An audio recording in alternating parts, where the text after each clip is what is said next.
Cuz, tanggap niya ni pera. Balitaan na lang kita kung saan ako makarating, ha? Sasama ka talaga kay Brendan? Cuz, nilalaro mo lang yata pareho sina Anton at Brendan eh. Daig mo pang namamangka sa dalawang ilog. Ano ba talagang plano mo?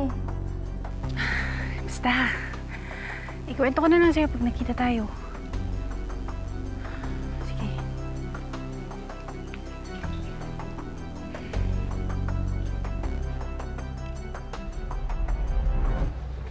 Wala pa rin kaming lead kung saan nagtatago si Anton.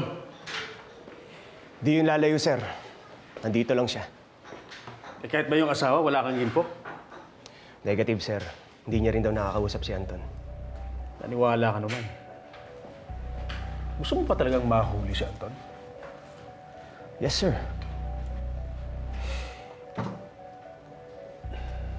Ba't di natin gawing pain ng asawa niya? Sir, anong ibig niyo sabihin?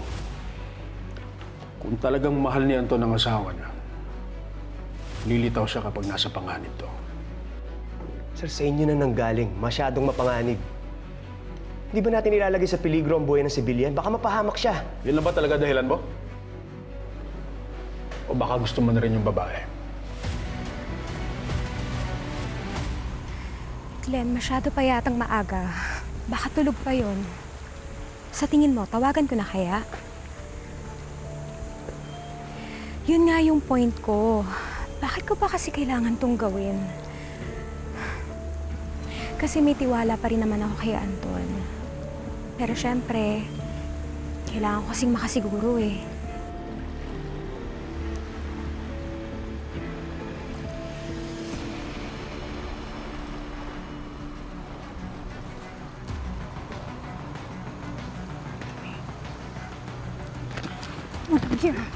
Ganun dito si Anton. Baka makita ka. Kamingay, baka may makarinig. Brendan? Huwag tayo dito.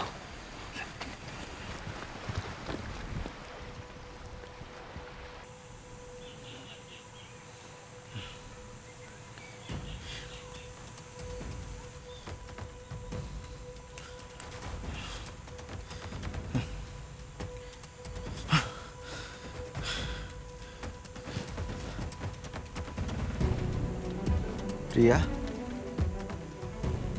Sana yun?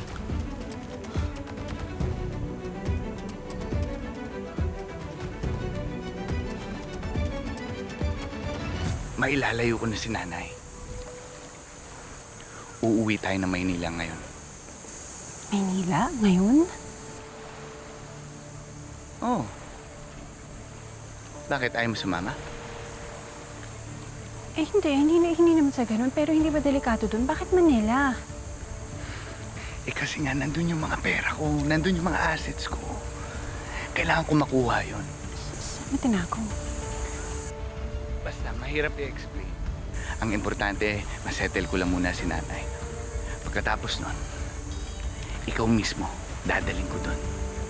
Tama nga ang hinala ko. Niloloko niyo lang si Anton. Magkasapot kayong mga walang hiya kayo. Ayaw mo yun? Babalik ulit tayo sa mga dati nating buhay.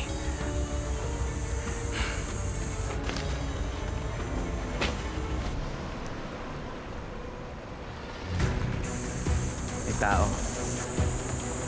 Si Anton. Imposible, iniwan ko siyang tulog eh.